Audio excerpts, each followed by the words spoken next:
ನಮಸ್ಕಾರ ವೀಕ್ಷಕರೇ, ನಿಮ್ಮ ಕನ್ನಡಿಯ ಮುಂದೆ ನಿಂತು ನಿಮ್ಮ ಕಣ್ಣುಗಳನ್ನೇ ಒಮ್ಮೆ ದಿಟ್ಟಿಸಿ ನೋಡಿ. ವೃಷಭ ರಾಶಿಯವರೇ, ಆ ಪ್ರತಿಬಿಂಬದಲ್ಲಿ ನಿಮಗೆ ಯಾರು ಕಾಣಿಸುತ್ತಿದ್ದಾರೆ? ಜಗತ್ತಿನ ಮುಂದೆ ಸದಾ ಶಾಂತವಾಗಿ, ಸ್ಥಿರವಾಗಿ, ಎಲ್ಲವನ್ನು ಸಮತೋಲನದಲ್ಲಿ ಇಟ್ಟುಕೊಂಡು ಸಾಗುವ ವ್ಯಕ್ತಿ ಕಾಣಿಸುತ್ತಿದ್ದಾರಾ? ಅಥವಾ ಆ ಶಾಂತ ಮುಖದ ಹಿಂದೆ ತನ್ನ ಭಾವನೆಗಳನ್ನು ಯಾರಿಗೂ ಹೇಳದೆ ಒಳಗೊಳಗೆ ಹೊತ್ತುಕೊಂಡು ಬದುಕುತ್ತಿರುವ ಮತ್ತೊಬ್ಬ ವ್ಯಕ್ತಿ ಕಾಣಿಸುತ್ತಿದ್ದಾರಾ? ವೃಷಭ ರಾಶಿಯ ಅಸಲಿ ಸ್ವಭಾವವೇ ಇದು.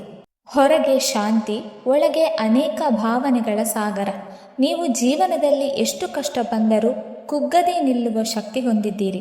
ಆದರೆ ಅದೇ ಸಮಯದಲ್ಲಿ ನಿಮ್ಮ ಮನಸ್ಸು ತುಂಬ ಸೂಕ್ಷ್ಮವಾಗಿದ್ದು ನೋವನ್ನು ಒಳಗೊಳಗೆ ಸಂಗ್ರಹಿಸಿಕೊಳ್ಳುತ್ತದೆ. ಇತ್ತೀಚಿನ ತಿಂಗಳುಗಳಲ್ಲಿ ನಿಮ್ಮ ಜೀವನವು ಸ್ವಲ್ಪ ಕಠಿಣ ಹಾದಿಯನ್ನು ದಾಟಿದೆ. ನೀವು ಯಾರಿಗೂ ಹೇಳದೆ ಹಲವಾರು ಜವಾಬ್ದಾರಿಗಳನ್ನು ಹೊತ್ತುಕೊಂಡಿದ್ದೀರಿ. ಮನೆಯ ಸಮಸ್ಯೆಗಳು, ಹಣಕಾಸಿನ ಒತ್ತಡ, ಸಂಬಂಧಗಳ ಗೊಂದಲ ಇವೆಲ್ಲವೂ ಒಂದೇ ಸಮಯದಲ್ಲಿ ನಿಮ್ಮ ಮೇಲೆ ಬಿದ್ದಂತೆ ಅನುಭವವಾಗಿರಬಹುದು. ಜಗತ್ತಿಗೆ ನೀವು ನಾನು ಚೆನ್ನಾಗಿದ್ದೇನೆ ಎಂದು ತೋರಿಸಿದ್ದೀರಾ. ಆದರೆ ನಿಜವಾಗಿ ನೀವು ಎಷ್ಟು ಬಾರಿ ಒಂಟಿಯಾಗಿ ಕುಳಿತು ಯೋಚಿಸಿದ್ದೀರಿ, ಎಷ್ಟು ಬಾರಿ ನಿಮ್ಮ ಮನಸ್ಸು ಭಾರವಾಗಿದೆಯೋ ಅದನ್ನು ನಿಮಗೇ ಗೊತ್ತು. ನಿಮ್ಮ ಹೃದಯದಲ್ಲಿ ಒಂದು ಪ್ರಶ್ನೆ ಮತ್ತೆ ಮತ್ತೆ ಮೂಡಿರಬಹುದು. ನಾನು ಇಷ್ಟು ಕೊಡುತ್ತೇನೆ, ಆದರೆ ನನಗೆ ಏಕೆ ಅದೇ ರೀತಿಯ ಪ್ರೀತಿ ಅಥವಾ ಗೌರವ ಸಿಗುವುದಿಲ್ಲ? ಏಪ್ರಿಲ್ ತಿಂಗಳ ಆರಂಭವು ಇನ್ನೂ ಸ್ವಲ್ಪ ತಾಳ್ಮೆಯನ್ನು ಪರೀಕ್ಷಿಸುವ ಸಮಯವಾಗಬಹುದು. ನೀವು ಕೈ ಹಾಕಿದ ಕೆಲಸಗಳು ನಿಧಾನವಾಗಿ ಸಾಗಬಹುದು. ಕೆಲವು ನಿರೀಕ್ಷಿತ ಫಲಿತಾಂಶಗಳು ತಡವಾಗಬಹುದು ಮತ್ತು ಕೆಲವರು ನಿಮ್ಮನ್ನು ತಪ್ಪಾಗಿ ಅರ್ಥ ಮಾಡಿಕೊಳ್ಳುವ ಸಂದರ್ಭಗಳೂ ಬರಬಹುದು. ಆದರೆ ಇದು ನಿಮ್ಮ ಜೀವನದ ವಿಫಲತೆ ಅಲ್ಲ, ಇದು ನಿಮ್ಮ ತಾಳ್ಮೆ ಮತ್ತು ಸಹನೆಯ ಪರೀಕ್ಷೆ ಮಾತ್ರ. ವೃಷಭ ರಾಶಿಯವರ ಶಕ್ತಿ ಏನೆಂದರೆ ಅವರು ಬೇಗ ಪ್ರತಿಕ್ರಿಯೆ ಕೊಡುವವರಲ್ಲ. ಅವರು ಸಮಯ ತೆಗೆದುಕೊಳ್ಳುತ್ತಾರೆ, ಆದರೆ ಒಮ್ಮೆ ನಿರ್ಧಾರ ಮಾಡಿದರೆ ಅದನ್ನು ಸಾಧಿಸುತ್ತಾರೆ. ಏಪ್ರಿಲ್ ಮಧ್ಯಭಾಗ, ವಿಶೇಷವಾಗಿ 14ರ ನಂತರ ನಿಮ್ಮ ಜೀವನದಲ್ಲಿ ನಿಧಾನವಾಗಿ ಬದಲಾವಣೆ ಕಾಣಿಸಿಕೊಳ್ಳುತ್ತದೆ. ಇಷ್ಟು ದಿನ ಮಂಜಿನಂತೆ ಕಾಣುತ್ತಿದ್ದ ಗೊಂದಲಗಳು ಕಡಿಮೆಯಾಗುತ್ತದೆ. ನಿಮ್ಮ ಮನಸ್ಸಿಗೆ ಸ್ಪಷ್ಟತೆ ಬರುತ್ತದೆ ಮತ್ತು ನೀವು ಯಾವ ದಾರಿಗೆ ಹೋಗಬೇಕು ಎಂಬುದು ನಿಮಗೆ ಸ್ಪಷ್ಟವಾಗುತ್ತದೆ. ಇದು ಅಚಾನಕ್ ಅದೃಷ್ಟವಲ್ಲ, ಇದು ನೀವು ಇಷ್ಟು ದಿನ ಮಾಡಿದ ಶ್ರಮಕ್ಕೆ ಸಿಗುವ ಪ್ರತಿಫಲ. ನೀವು ಮಾಡಿದ ಪ್ರತಿಯೊಂದು ಸಣ್ಣ ಪ್ರಯತ್ನವೂ ಈಗ ದೊಡ್ಡ ಫಲ ನೀಡಲು ಆರಂಭಿಸುತ್ತದೆ.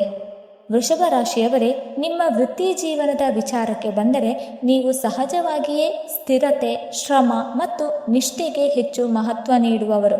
ನೀವು ಬೇಗನೆ ಕೆಲಸ ಬದಲಾಯಿಸುವವರಲ್ಲ. ಒಂದು ಬಾರಿ ಯಾವುದಾದರೂ ಕೆಲಸವನ್ನು ಹಿಡಿದರೆ ಅದನ್ನು ಸಂಪೂರ್ಣವಾಗಿ ಅರ್ಥ ಮಾಡಿಕೊಂಡು ನಿಧಾನವಾಗಿ ಆದರೆ ಖಚಿತವಾಗಿ ಮುನ್ನಡೆಯುವ ಸ್ವಭಾವ ಹೊಂದಿದ್ದೀರಿ. ಇತ್ತೀಚಿನ ದಿನಗಳಲ್ಲಿ ನಿಮ್ಮ ಶ್ರಮಕ್ಕೆ ತಕ್ಕ ಫಲ ಸಿಗದಿರುವ ಭಾವನೆ ನಿಮಗೆ ಕಾಡಿರಬಹುದು. ಕೆಲ ಸಂದರ್ಭಗಳಲ್ಲಿ ನಿಮ್ಮ ಕೆಲಸವನ್ನು ಇತರರು ಕ್ರೆಡಿಟ್ ತೆಗೆದುಕೊಂಡಿರಬಹುದು ಅಥವಾ ನಿಮ್ಮ ಪ್ರತಿಭೆ ಗಮನಕ್ಕೆ ಬರದೆ ಉಳಿದಿರಬಹುದು. ಆದರೆ ಈಗ ಪರಿಸ್ಥಿತಿ ಬದಲಾಗುವ ಹಂತಕ್ಕೆ ಬಂದಿದೆ. ಏಪ್ರಿಲ್ ನಂತರ ನಿಮ್ಮ ಕೆಲಸದ ಗುಣಮಟ್ಟ ಮತ್ತು ನಿಮ್ಮ ಶಾಂತ ಸ್ವಭಾವವೇ ನಿಮ್ಮ ದೊಡ್ಡ ಶಕ್ತಿಯಾಗಿ ಹೊರಹೊಮ್ಮುತ್ತದೆ. ಮೇಲಾಧಿಕಾರಿಗಳು ನಿಮ್ಮಲ್ಲಿ ಇರುವ ಸ್ಥಿರತೆ ಮತ್ತು ವಿಶ್ವಾಸಾರ್ಹತೆಯನ್ನು ಗುರುತಿಸಿ ನಿಮಗೆ ಹೆಚ್ಚು ಜವಾಬ್ದಾರಿ ಅಥವಾ ಹೊಸ ಅವಕಾಶವನ್ನು ನೀಡುವ ಸಾಧ್ಯತೆ ಇದೆ. ನಿಮ್ಮ ಮಾತು ಕಡಿಮೆ ಇದ್ದರೂ ನಿಮ್ಮ ಕೆಲಸವೇ ಮಾತನಾಡುವ ಸಮಯ ಇದು. ಆದ್ದರಿಂದ ಈ ಅವಧಿಯಲ್ಲಿ ನೀವು ತಾಳ್ಮೆಯಿಂದ ನಿಮ್ಮ ಗುರಿಯ ಮೇಲೆ ಗಮನ ಹರಿಸಿ. ಅನಾವಶ್ಯಕ ಸ್ಪರ್ಧೆ ಅಥವಾ ಮಾತಿನ ಜಗಳಗಳಿಂದ ದೂರವಿದ್ದರೆ ನೀವು ನಿರೀಕ್ಷಿಸಿದ ಗೌರವವನ್ನು ಖಂಡಿತ ಪಡೆಯುತ್ತೀರಿ. ಇನ್ನು ಹಣಕಾಸಿನ ವಿಷಯದಲ್ಲಿ ನೋಡಿದರೆ ವೃಷಭ ರಾಶಿಯವರು ಸಾಮಾನ್ಯವಾಗಿ ಹಣವನ್ನು ಚೆನ್ನಾಗಿ ನಿರ್ವಹಿಸುವ ಗುಣ ಹೊಂದಿರುತ್ತಾರೆ. ಆದರೆ ಇತ್ತೀಚೆಗೆ ಅನಿರೀಕ್ಷಿತ ಖರ್ಚುಗಳು, ಕುಟುಂಬದ ಅಗತ್ಯಗಳು ಅಥವಾ ತಪ್ಪಾದ ಯೋಜನೆಗಳಿಂದ ನಿಮ್ಮ ಹಣಕಾಸಿನ ಸಮತೋಲನ ಸ್ವಲ್ಪ ಕೆಡದಿರಬಹುದು. ನೀವು ಎಷ್ಟೇ ಉಳಿಸಲು ಪ್ರಯತ್ನಿಸಿದರೂ ಹಣ ಕೈಯಲ್ಲಿ ಉಳಿಯದೇ ಹೋಗುತ್ತಿರುವ ಅನುಭವವಾಗಿರಬಹುದು. ಆದರೆ ಏಪ್ರಿಲ್ ನಂತರ ನಿಧಾನವಾಗಿ ಹಣದ ಹರಿವು ಸುಧಾರಿಸಲು ಆರಂಭವಾಗುತ್ತದೆ. ಹಳೆಯದಾಗಿ ಬಾಕಿ ಇದ್ದ ಹಣ ಮರಳಿ ಸಿಗುವ ಸಾಧ್ಯತೆ ಇದೆ ಅಥವಾ ಹೊಸ ಆದಾಯದ ಮೂಲಗಳು ತೆರೆಯಬಹುದು. ಹೂಡಿಕೆ ಮಾಡುವವರಿಗೆ ಇದು ಉತ್ತಮ ಸಮಯವಾಗಬಹುದು. ಆದರೆ ನೀವು ಹೆಚ್ಚು ಅಪಾಯದ ಹೂಡಿಕೆಗಳಿಗೆ ಹೋಗದೆ ಸುರಕ್ಷಿತ ಮತ್ತು ದೀರ್ಘಕಾಲದ ಲಾಭ ನೀಡುವ ಮಾರ್ಗಗಳನ್ನು ಆರಿಸಬೇಕು. ಈ ಅವಧಿಯಲ್ಲಿ ನೀವು ಮಾಡುವ ಪ್ರತಿಯೊಂದು ಹಣಕಾಸಿನ ನಿರ್ಧಾರವು ನಿಮ್ಮ ಭವಿಷ್ಯವನ್ನು ಕಟ್ಟುವ ಬುನಾದಿಯಾಗುತ್ತದೆ. ಇಲ್ಲಿ ಒಂದು ಮುಖ್ಯ ಸಲಹೆ: ಹಣ ಬಂದ ಕೂಡಲೇ ಖರ್ಚು ಮಾಡುವ ಅಭ್ಯಾಸವನ್ನು ಕಡಿಮೆ ಮಾಡಿ. ವೃಷಭ ರಾಶಿಯವರಿಗೆ ಸೌಕರ್ಯಗಳು, ಸುಖೋಪಭೋಗಗಳು ಇಷ್ಟವಾಗುತ್ತದೆ, ಆದರೆ ಕೆಲವೊಮ್ಮೆ ಇದೇ ನಿಮ್ಮ ದುರ್ಬಲತೆಯಾಗಬಹುದು. ಆದ್ದರಿಂದ ಈ ಸಮಯದಲ್ಲಿ ನೀವು ಒಂದು ಸ್ಪಷ್ಟ ಹಣಕಾಸಿನ ಯೋಜನೆ ರೂಪಿಸಿ ಆದಾಯದ ಒಂದು ಭಾಗವನ್ನು ಉಳಿಸುವುದು ಮತ್ತು ಮತ್ತೊಂದು ಭಾಗವನ್ನು ಜಾಣ್ಮೆಯಿಂದ ಹೂಡಿಕೆ ಮಾಡುವುದನ್ನು ಅಭ್ಯಾಸ ಮಾಡಿಕೊಳ್ಳಿ. ನೀವು ನಿಯಂತ್ರಣದಲ್ಲಿರುವ ಖರ್ಚು ಮತ್ತು ಯೋಜಿತ ಉಳಿತಾಯವನ್ನು ಅಳವಡಿಸಿಕೊಂಡರೆ ಮುಂದಿನ ಕೆಲವು ತಿಂಗಳಲ್ಲಿ ನಿಮ್ಮ ಹಣಕಾಸಿನ ಸ್ಥಿತಿ ಬಹಳಷ್ಟು ಬಲವಾಗುತ್ತದೆ. ಒಟ್ಟಾರೆಯಾಗಿ ವೃತ್ತಿ ಮತ್ತು ಹಣಕಾಸು ಎರಡರಲ್ಲೂ ನಿಧಾನವಾದರೂ ಖಚಿತವಾದ ಪ್ರಗತಿ ನಿಮ್ಮತ್ತ ಬರುತ್ತಿದೆ. ನೀವು ಮಾಡಬೇಕಾದುದು ಒಂದೇ: ನಿಮ್ಮ ಶ್ರಮ ಮತ್ತು ತಾಳ್ಮೆಯನ್ನು ಬಿಡದೆ ಮುಂದುವರಿಯುವುದು. ಸಂಬಂಧಗಳ ವಿಷಯದಲ್ಲಿ ಈ ತಿಂಗಳು ನಿಮಗೆ ಒಂದು ದೊಡ್ಡ ಸತ್ಯವನ್ನು ತೋರಿಸುತ್ತದೆ. ನೀವು ಎಲ್ಲರನ್ನೂ ನಂಬುವವರು, ಎಲ್ಲರಿಗೂ ಪ್ರೀತಿ ಕೊಡುವವರು, ಆದರೆ ಎಲ್ಲರೂ ನಿಮ್ಮಂಥವರಲ್ಲ ಎಂಬುದನ್ನು ಜೀವನ ಮತ್ತೆ ನಿಮಗೆ ತಿಳಿಸುತ್ತದೆ. ಕೆಲವು ಸಂಬಂಧಗಳು ನಿಮ್ಮ ಜೀವನದಿಂದ ನಿಧಾನವಾಗಿ ದೂರವಾಗಬಹುದು.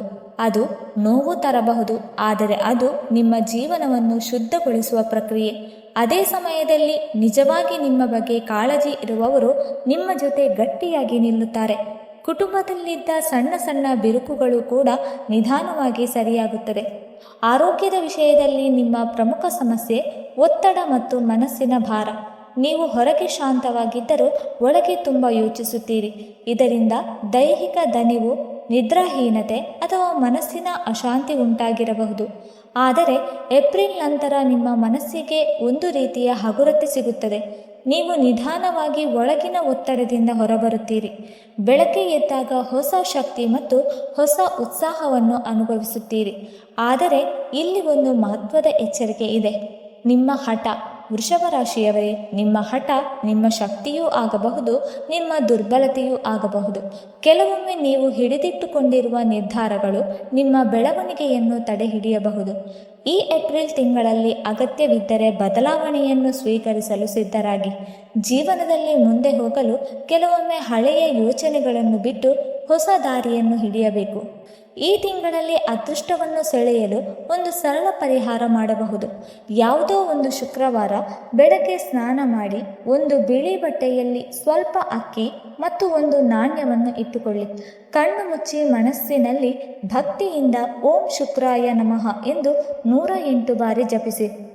ನಂತರ ಆ ಬಟ್ಟೆಯನ್ನು ನಿಮ್ಮ ಪರ್ಸ್ನಲ್ಲಿ ಅಥವಾ ಮನೆಯಲ್ಲಿಡಿ. ಇದು ನಿಮ್ಮ ಜೀವನದಲ್ಲಿ ಧನ, ಶಾಂತಿ ಮತ್ತು ಪಾಸಿಟಿವ್ ಎನರ್ಜಿ ಹೆಚ್ಚಿಸಲು ಸಹಾಯ ಮಾಡುತ್ತದೆ ಎಂದು ನಂಬಲಾಗಿದೆ.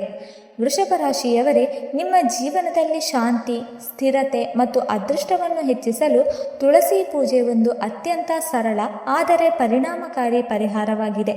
ಪ್ರತಿದಿನ ಬೆಳಿಗ್ಗೆ ಅಥವಾ ಸಂಜೆ ನಿಮ್ಮ ಮನೆಯಲ್ಲಿರುವ ತುಳಸಿ ಗಿಡದ ಮುಂದೆ ದೀಪ ಹಚ್ಚಿ ಶುದ್ಧ ಮನಸ್ಸಿನಿಂದ ಪ್ರಾರ್ಥನೆ ಮಾಡಿ. ತುಳಸಿಯನ್ನು ಸುತ್ತಿ ಕನಿಷ್ಠ 3 ಅಥವಾ 7 ಬಾರಿ ಪ್ರದಕ್ಷಿಣೆ ಹಾಕಿ ಮತ್ತು ಓಂ ಶುಕ್ರಾಯ ನಮಃ ಅಥವಾ ಓಂ ನಮೋ ನಾರಾಯಣಾಯ ಎಂದು 21 ಬಾರಿ ಜಪಿಸಿ. ಈ ಕ್ರಮವನ್ನು ನಿಯಮಿತವಾಗಿ ಮಾಡುವುದರಿಂದ ನಿಮ್ಮ ಮನಸ್ಸಿನ ಒತ್ತಡ ನಿಧಾನವಾಗಿ ಕಡಿಮೆಯಾಗುತ್ತದೆ, ಒಳಗಿನ ಅಶಾಂತಿ ದೂರವಾಗುತ್ತದೆ ಮತ್ತು ನಿಮ್ಮ ಮನೆಗೆ ಪಾಸಿಟಿವ್ ಎನರ್ಜಿ ಪ್ರವೇಶಿಸುತ್ತದೆ.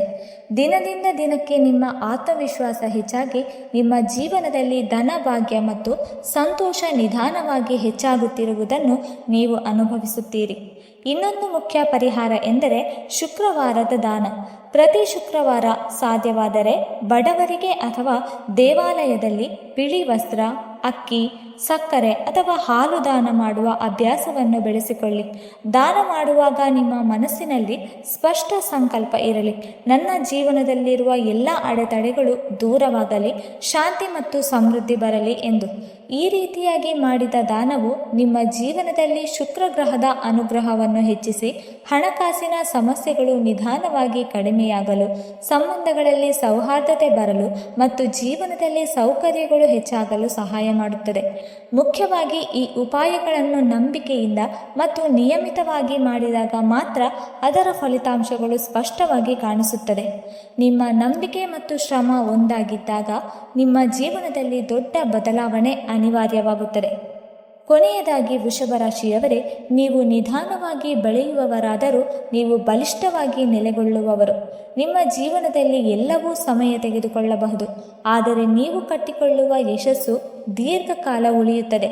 ಇಂದು ನೀವು ಮೌನದಲ್ಲಿ ಹೋರಾಟ ಮಾಡುತ್ತಿದ್ದೀರಾ, ಆದರೆ ನಾಳೆ ನಿಮ್ಮ ಗೆಲುವು ಎಲ್ಲರಿಗೂ ಸ್ಪಷ್ಟವಾಗುತ್ತದೆ.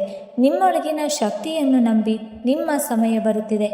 ವೀಕ್ಷಕರೇ, ಇಂದಿನ ಈ ಮಾಹಿತಿ ನಿಮಗೆ ಇಷ್ಟವಾಗಿದ್ದರೆ ದಯವಿಟ್ಟು ಲೈಕ್ ಮಾಡಿ ಹಾಗೂ ವೃಷಭ ರಾಶಿಯವರಿಗೆ ಶೇರ್ ಮಾಡಿ ಮತ್ತು ಓಂ ನಮಃ ಶಿವಾಯ ಎಂದು ಕಮೆಂಟ್ ಮಾಡಿ. ಹಾಗೆ ಮುಂದಿನ ವಿಡಿಯೋಸ್ಗಳಿಗಾಗಿ ನಮ್ಮ ಚಾನಲನ್ನು ಸಬ್ಸ್ಕ್ರೈಬ್ ಮಾಡಿಕೊಳ್ಳಿ. ಧನ್ಯವಾದಗಳು.